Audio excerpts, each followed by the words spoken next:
Tennessee Life is sponsored by Mid-South Sewing and Fabric has what you need for your creative adventure. If it's sewing, embroidery, or vinyl projects you need for a home business, Etsy, Pinterest, and your family, we have it. Mid-South Sewing sells Brothers Sewing and Embroidery machines and the latest scan and cut crafting machine. Mid-South Sewing and Fabric in the Gallery Shopping Center. Tennessee Life is also brought to you by The Flower Pot. For over 100 years, offering flowers and same-day delivery with 2 convenient Knoxville locations. KnoxvilleFlowerPot.com. And by viewers like you. Thank you. Coming up on this edition of Tennessee Life, it's time to get outside and enjoy all that winter has to offer. Head up to Ober Gatlinburg for some skiing, snowboarding, tubing, and more. And we share the history behind this 45-year-old Swiss-style tramway that changed everything for this Tennessee mountain resort. Ober Gatlinburg has always been a winter destination for so many visitors that come to Sevier County. I hope that never changes. The aerial tramway is, the vehicle that takes everybody up to the mountain and to have that experience. It's very much a cornerstone of Gatlinburg in general, an icon of Tennessee, and we're just proud to have that aerial tramway and also the ski area. We are the only ski area in Tennessee, and so I hope, I love skiing, but I hope that remains as well. I love being the only ski area in our state. When temperatures drop, local farmers are still working the fields to fill Knoxville's winter market with plenty of fresh produce and handcrafted goods. I think it's a surprise to a lot of folks, the amazing variety we have January through April. I mean, we have your typical winter crops from your kale to your root crops like beets and radishes, but we have some of your summer favorites as well, like tomatoes and cucumbers, thanks to season extension, heated hoop houses, that sort of thing. But we also have like a wide variety of other farm products that aren't necessarily tied to the season, like honey, pasture-raised eggs, meat, and dairy that are kind of available year-round. When you need to head indoors to warm up, take your fingers out of the mittens and exercise them on some of these classic pinball machines. It's nostalgia, because they remember hanging out, the laundromat or, while their mom was getting groceries. There were pinball machines, a lot of places in the 70s, the 80s, and they remember playing these machines and everything that comes with them. So for them, it's more of it's a flashback, it's a trip down memory lane. Whereas for younger generations, people who aren't as familiar with them, it's a new experience. Those stories next on Tennessee Life. Thanks for joining us for this edition of Tennessee Life. I'm Vicki Lawson. Just because it's cold outside doesn't mean you have to stay in. We discovered plenty of opportunities for winter fun. Ride through the sky on the tramway to Ober Gatlinburg, where you can snow tube, ice skate, or ski almost any time of the year. And they make sure it snows even when Mother Nature has other plans.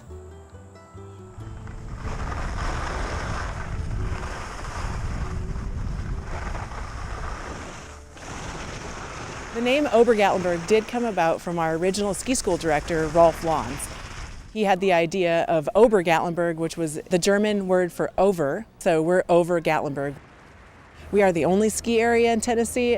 Over the year, typically we have anywhere from 800,000 to 900,000 guests, and about 40% of those folks come over the 8 months of the summer. So that means that a large majority of our visitors come in a shorter amount of time during the winter time. Looking back into the history of Ober Gatlinburg has always been one of my favorite things to do. The nostalgic photos, the hairstyles, the outfits, just seeing how many people were out on the slopes back in the 60s and 70s and even 80s. It's just one of my favorite things to do. The Gatlingburg Ski Resort opened in 1962, in the ski season of 61 and 62, and basically was very much of an attractor to people that were coming to the area and moving to Chalet Village. It was a private ski club, only open to those who had purchased homes in Chalet Village.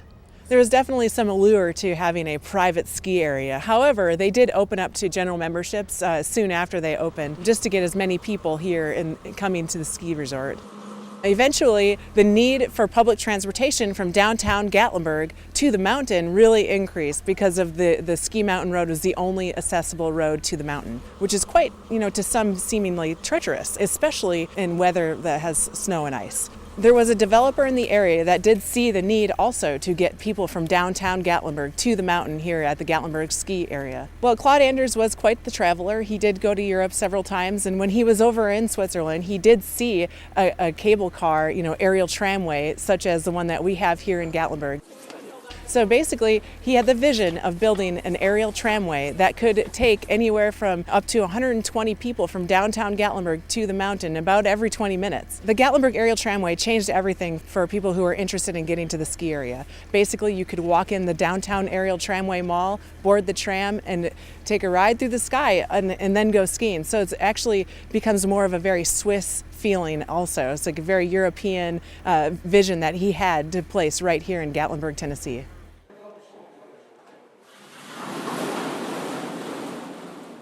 The aerial tramway itself is an attraction that people come from all over the United States. There are under 20 aerial tramways in the United States, and having one here in the Smoky Mountains is absolutely special. People come back year after year to ride our aerial tramway, and that basically allows us to have people here year-round. There are many ski areas in the southeast that are closed during the summer, but basically he knew that the aerial tramway could bring guests up year-round, and we could have consistent business of people coming in to visit the Great Smoky Mountains National Park. So at that point, he basically built an alpine slide in 1973, but that was one of the first in the United States. The skiing and snowboarding here at Ober Gatlinburg generally starts in mid-December. Sometimes we get very lucky and we have opened as early as Thanksgiving, but usually it comes mid-December. Our ski season lasts anywhere from the beginning of March until the middle of March, but we're very lucky to have at least 90 to 110 days of skiing per year. Ober Gatlinburg has 10 ski trails with 36 skiable acres, with 100% of the runs having snowmaking capabilities and also night skiing. So all of our trails are lit and you can come and ski until 10 p.m. almost every night of the ski season. Many of our visitors over the winter, it's their first time ever skiing or snowboarding or even seeing snow. We cater to a lot of first-time skiers and snowboarders. Our ski school has about 40 ski instructors on it and ready for people to come to learn to ski or snowboard. Our learning area has been improved with a magic carpet lift. So it's a conveyor lift that you can ski right over to and ride up. It just basically lowers the barrier to entry because the old tow ropes were actually pretty nerve-wracking.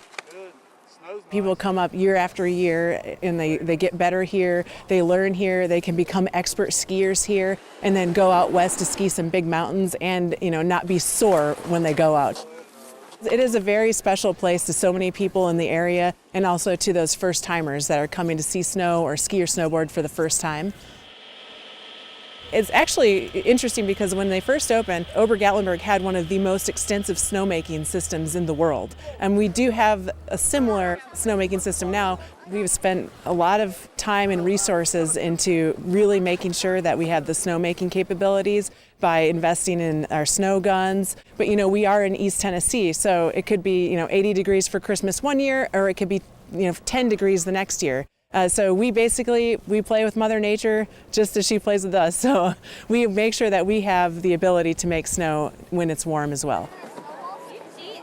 In 2008, we added our snow tubing park. Basically, in order to open snow tubing the Saturday before Thanksgiving every single year, we turn on our Snow Magic machines, and basically that makes snow at temperatures above freezing up until about 80 degrees. And it allows people to have a low skill, high thrill experience on the mountain. So skiing and snowboarding can be a little, scary to get into at first, but with the snow tubing, it's just a whole lot of fun.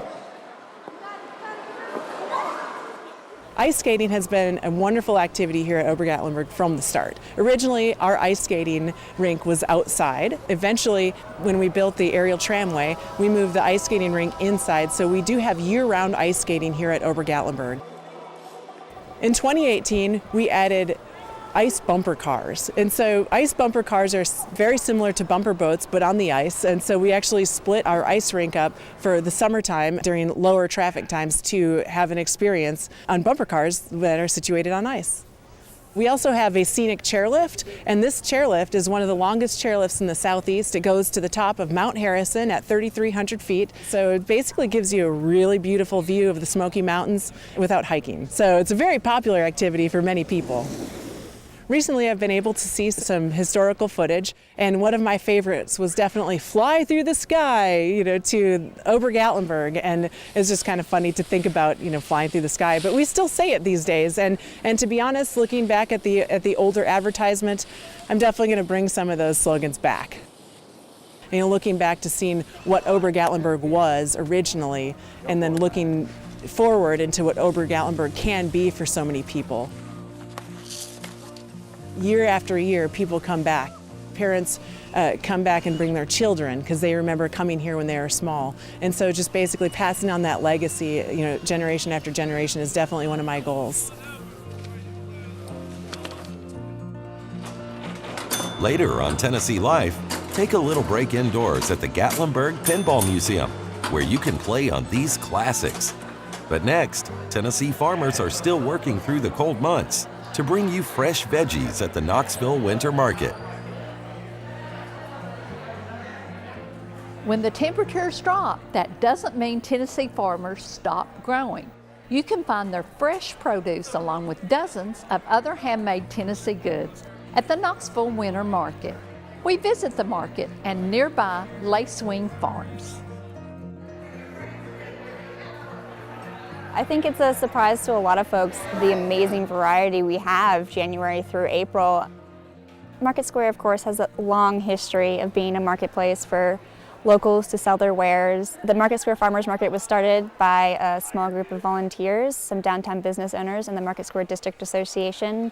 Nourish Knoxville took over the Market Square Farmers Market in 2013 and then was able to expand and have the Winter Farmers Market. We meet at Central United Methodist Church in the historic 4th and Gale neighborhood. So the Winter Farmers Market is held every other week. We hope to eventually expand to every weekend. We're a pretty accessible market. We're on some major cat bus lines, which is fantastic. So again, we are trying to be the most accessible as we possibly can.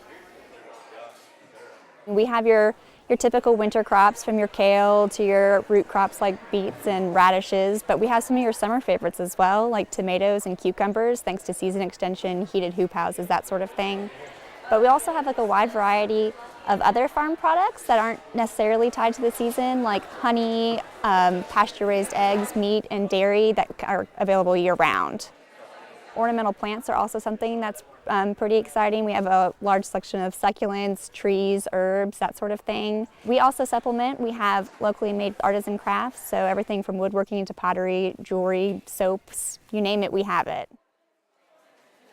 So we have 35 to 45 vendors, indoors and outdoors. Outdoors, we have a small food truck park where we have tasty treats made from locally sourced ingredients, coffee, and great place for Saturday morning brunch. We also do pop clubs, which is pretty exciting. POP stands for Power of Produce, and it's for kids 12 and under, and they get to do an activity that deals with the environment or the local food system, try locally grown produce, and then they get $5 to spend on fresh fruits and vegetables at market, which is a great way to connect the next generation with the local food system and potentially grow our next generation of farmers market shoppers. Over here, collard greens, some kale down there. This is the old tomatoes we're walking on right now. When was this cauliflower planted? It was late August, so it's just barely starting to make anything. Okay, wow. When will it continue to produce? All three of our markets that Nourish Knoxville runs are producer only. So everything that is at market is made, grown, or produced by the vendors that you see there that day.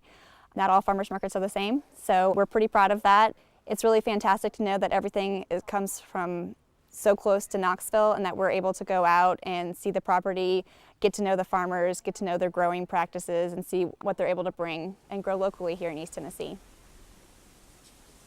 So the Winter Farmers Market is really great, and I like it a lot because people don't forget. They can still see you every week or every other week. You still can connect and you still have products to sell. And it's people who don't know about Winter's Market. I see them again in May and they're like, oh, it's been a long time. It's like, yeah, you could have came to the Winter's Market. You forgot. As we grow and expand and become more modernized in a more urban environment, people are losing that connection to their food. They don't know where it comes from, they don't understand how it's made, they're not sure what kind of labor goes into it, and I think these farmers markets are really filling in the blank for them. You know, they're able to sit here and talk to their producers, how the products were grown, what's available this time of year, what are their growing practices, and I think that's something that's really valuable and something that will, a trend that will continue for sure. It's good to have. Farmers markets are great low barrier entry points into the local food system, especially for smaller farmers, startup farmers who don't have a lot of capital up front, so it's a great way to get in front of customers, get their product in front of their customers and quite affordably. A lot of our new vendors are under 30 and are doing new and exciting things, so we're really excited to see what the future holds for agriculture in East Tennessee. So I think that previous farmers did it because it was in their family and family land, and you just keep going, keep doing it. Where a lot of farmers' families move and don't want to continue it. Now there's like a new interest in it from people who aren't already a part of it. I was interested in environmental issues, and so I went to college for plant and soil sciences. I was also interested in food, and so that kind of led me into the local food movement. And I volunteered on a farm to trade for produce, and since then I've always been interested in farming. Started this operation 5 years ago, and it's been going pretty well. I think it's a trend. I think there's a lot more younger folks getting into it, which is good because the average age of farmers is like 60 or 58 or something. People are more interested in where the food comes from, and a lot of people are interested so much that they actually want to grow it and sell it and be a part of it that way. We started a new local food guide a couple years back, which promotes local food. It's a free guide for all farmers in our areas to list their property, pick your own, grocers that offer local products. It's a great way to connect the community with local food. The variety of products has definitely changed. Our attendance has grown for sure, which is why we're able to offer our winter farmers market again. I think overall the vibe has stayed the same, you know, supporting your neighbors, supporting the community, and it's just a really great experience. It never gets old listening to folks come up at the market talking about when they were kids and they would come to the market house with their grandmother or their grandfather. So it's really exciting that we as Nourish Knoxville are able to continue on that tradition with having a farmers market downtown, but then also continuing it with our winter farmers market. I think local food is just something that comes so natural to East Tennessee, and we're really excited to be a part of it.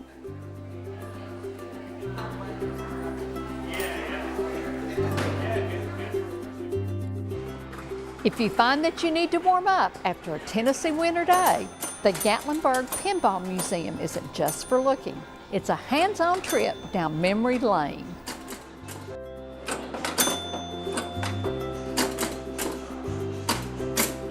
There's just so much that goes into pinball in general. I mean, it's not just a game. I mean, there's art, and there's a lot of engineering that goes into it. I mean, they're really complicated machines, so we're just really proud to bring them to Gatlingburg.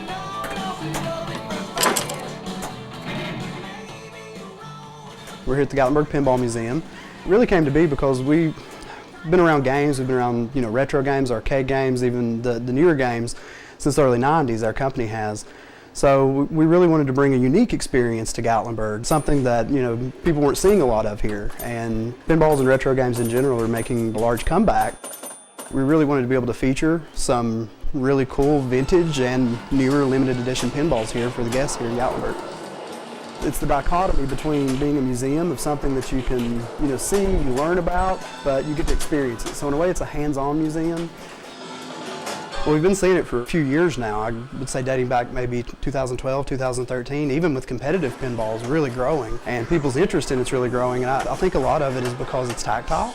It's a game you can touch. And it's a different kind of experience because you have people who aren't familiar with these machines. For them, this is new, this is novel. They've never seen anything like it. And each pinball is so different that you could just spend a ton of time playing these pinballs and you get a different experience every time. Whereas for maybe some of the, I don't want to say older generations because I don't want to age anyone, it's nostalgia. They remember hanging out at the laundromat or, while their mom was getting groceries. There were pinball machines, a lot of places in the 70s, the 80s, and they remember playing these machines and everything that comes with them. So for them, it's more of it's a flashback, it's a trip down memory lane. Whereas for younger generations, people who aren't as familiar with them, it's a new experience. The first coin-operated pinball was in 1931. So these have been around for a long time. They've really evolved as time has gone on. Obviously, you know, there are a lot more bells and whistles on them with the newer ones than there are the older ones, and especially in the 1930s, you know, it was a pretty simplistic thing. So because a lot of early pinball machines in the 1930s and 40s would actually pay out money, it was considered a form of gambling. Those machines weren't widespread. Most didn't pay out, but because some did, New York actually banned, or didn't ban, but they made illegal pinball machines from 1940s on into 1976. They even confiscated machines and crushed them and completely destroyed them the same way you would like a moonshine still. They were considered a form of gambling, so therefore they were confiscated, taken to the scrapyard, crushed, and done away with. Pinball manufacturers here in America still thrived, especially in Chicago, which was kind of the epicenter of pinball manufacturing, if you will, because they sold a lot of machines to European countries. They were all in export business, and then when it became legal again in 1976, that helped them even more. Then when they came back, I think that actually helped pinball for having that illegal period, because then when they came back, it was almost like this taboo thing. And I know it really took off in New York City. I've seen stories of different pinball arcades in New York where, you know, there would be just regular Joes in there playing pinball, you know, and in would walk in, you know, Keith Moon, drummer of The Who, and different rock stars would come in and just play right there with normal patrons too, you know, so it was an experience that was for poor people, rich people, you name it. So we have 35 pinball machines right now, and it ranges in the type of pinballs we have. It's like our oldest pinball machine is Gottlieb Skyline, which was manufactured in 1965. And then we also have another rare one that was manufactured in 1983 called Ready, Aim, Fire. And that one, there were only 390 of those ever manufactured.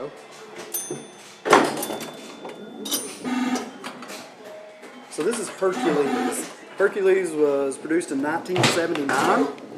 It's the largest pinball machine ever created. As you can see, the flippers are just gigantic. The ball's not a typical pinball. That's actually a pool table ball that it's using. And you know, we have it up front. People come in and it's like the first thing they see. They're like, what is this thing? It's huge. It's not like your normal pinball experience. It's slower because the ball's bigger, it's heavier, the mechanisms that move are a lot clunkier sounding.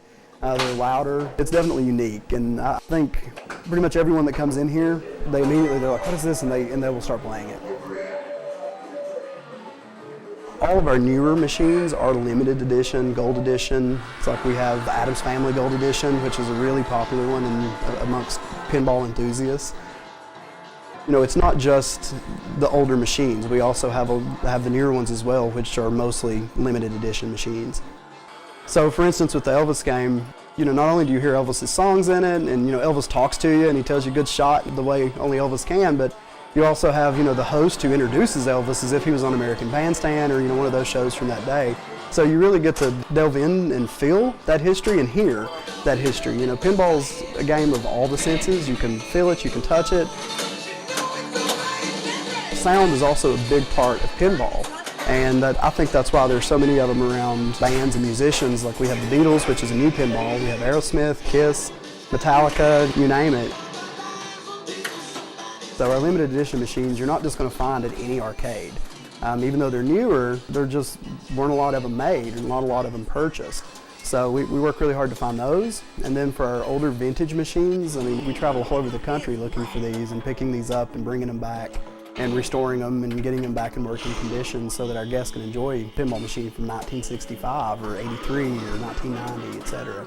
A lot of these machines, they weren't just purchased from dealers. You know, a lot of our newer ones were, of course, but they were purchased from, you know, just some Joe Schmo in Indiana that, you know, he's had this machine in his basement for years. Maybe he just had a tarp on it. We've had some like that. We've had some where we go and personal collections are almost as large as ours. Just people who've collected these things over the years, and a lot of them, they want to trade. And what do you have? We try not to do too much trading because we're trying to grow our collection. You know, a lot of basements, a lot of garages, a lot of home collections.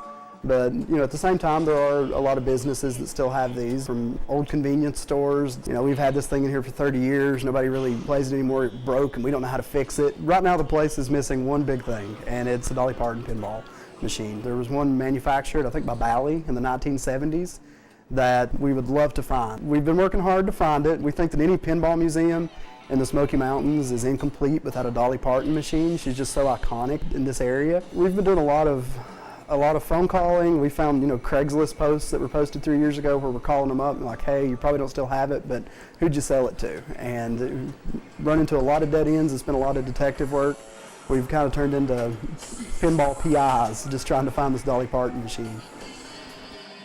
The pinball has stuck around for as long as it has, although it has had some ebbs and flows just because of how incredible it is as far as, it's so many different things at once. It's a game, but it's also, more of a tactile experience where you're seeing it, but there's, again, a lot of artwork in it that, they're just beautiful machines when you look at them. They're lighting up. And I think one important aspect that maybe that we've missed in this is that it's not just a game of chance. It truly is a game of skill. We hope you can get out and enjoy Tennessee all winter long. I'm Vicki Lawson. See you on the next Tennessee Life.